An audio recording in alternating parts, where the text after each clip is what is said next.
Good evening, everyone. I just want to also mention that there are a couple of slides that may be difficult for some people to view. Please do what you need to do to take care of yourself, if obviously you need to take that time for yourself. Okay? Chris. What do you think is your purpose in life? Do you think it aligns with what you do on a daily basis? Over the past few months, I've been encouraged to think about this question for myself, and I'm happy to say that for the first time in my life, I really do believe that my purpose in life aligns with what I'm doing on a daily basis. A lot of people, though, ask, how? How did you end up doing this kind of work? How does a city boy like you end up in Burlington, Vermont, of all places? This is a picture of the neighborhood that I grew up in on the Upper West Side in Manhattan, and for me, this was normal. Buildings that touch the sky, millions of people densely packed together, that was home. This is me when I was a young boy. I was the son of Korean immigrants that moved here to the United States shortly after our country opened our borders to immigrants from Asia after a nearly 100-year hiatus. But I was also a naive boy, unaware of the geopolitical realities that situated me there in Manhattan. This is me in fifth grade. I liked to eat then, and I still like to eat now very much as well. But what this is indicative of is the schools that I was sent to, I thrived in. They had a lot of high expectations, and they really provided me the cultural capital and the academic skills I needed to, quote unquote, survive or make it in this particular world. As a young undergraduate, like many of you, I watched in horror as our country was attacked. For me, this took on a very special poignancy because this was my home. And I felt compelled to do something, to try to give back in some way or to support our country at this time. I had met a Marine recruiter just a few weeks before September 11th, 2001, and I was intrigued by his pitch at the time. And shortly after September 11th, I decided that I would try to earn a commission as a Marine officer.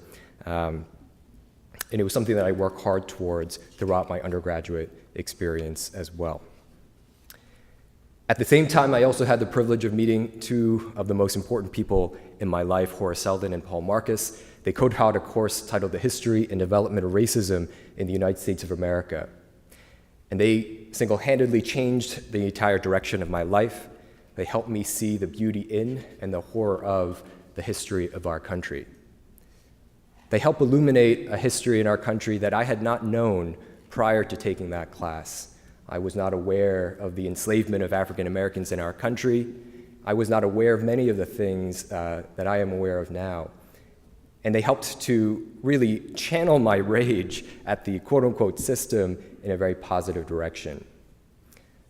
Due in a large part to that class, they also taught me about many Asian Americans that have been part of the struggle for generations. People like Yuri Kochiyama, who, when Malcolm was assassinated, was holding him as his life slipped away.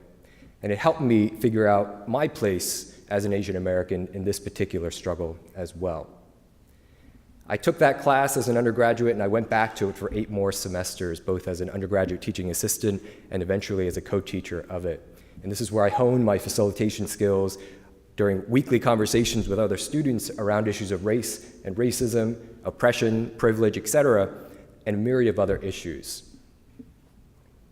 Life, though, right, still presented me with the choice.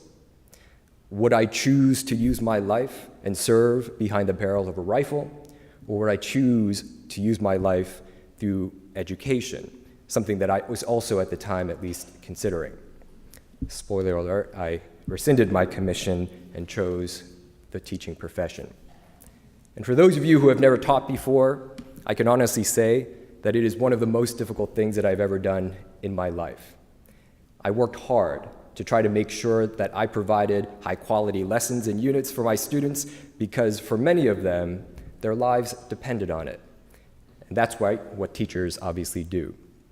Over time, as my skills as an educator grew more and more proficient, I grew to believe that education was my vocation. It was more than just a paycheck or a job. It was my calling in life. But I was dissatisfied. I wanted to do more. I was lamenting the fact that when my students left my classroom and reported back to me the things that were happening in other parts of the school, it was unacceptable. And so I chose school leadership as a way where I might be able to, hopefully, do something on a larger scale. And so for the past 6 years, I've served 2 different school communities as a school leader. This is a picture of some of my students from the Frederick H. Tuttle Middle School in neighboring South Burlington. And what I was trying to do was to pull together as many people in our school community and others to row in the same direction, so to speak, to try to make sure that we were providing as equitable of an outcome as we possibly could. I was also working as a consultant now with a company called CQ Strategies right here in Vermont. And my good friend and mentor, Mark, who's sitting here in the audience, actually encouraged me for the past couple of years to really think about what filled my bucket. And after every single time I facilitated a training, I felt euphoric. It was a joyful experience. But the work before us as a nation and as a citizenry right now grows more and more urgent every single day. And the work that I feel called to do is work that I believe, right, is necessary work to do. I actually now find myself here at the University of Vermont serving as a senior advisor for strategic diversity assessment and research, where I feel like I can bring my unique skills and abilities to help this institution transform itself, to actually live up to its values, and to make sure that we, as an institution, are being the best that we can possibly be.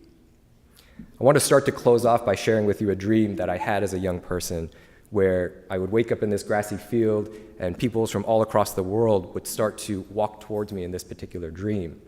I honestly have no idea exactly what it means, but I'm beginning to think that those dreams have some meaning to me in my life, and again, what I have been called to do here.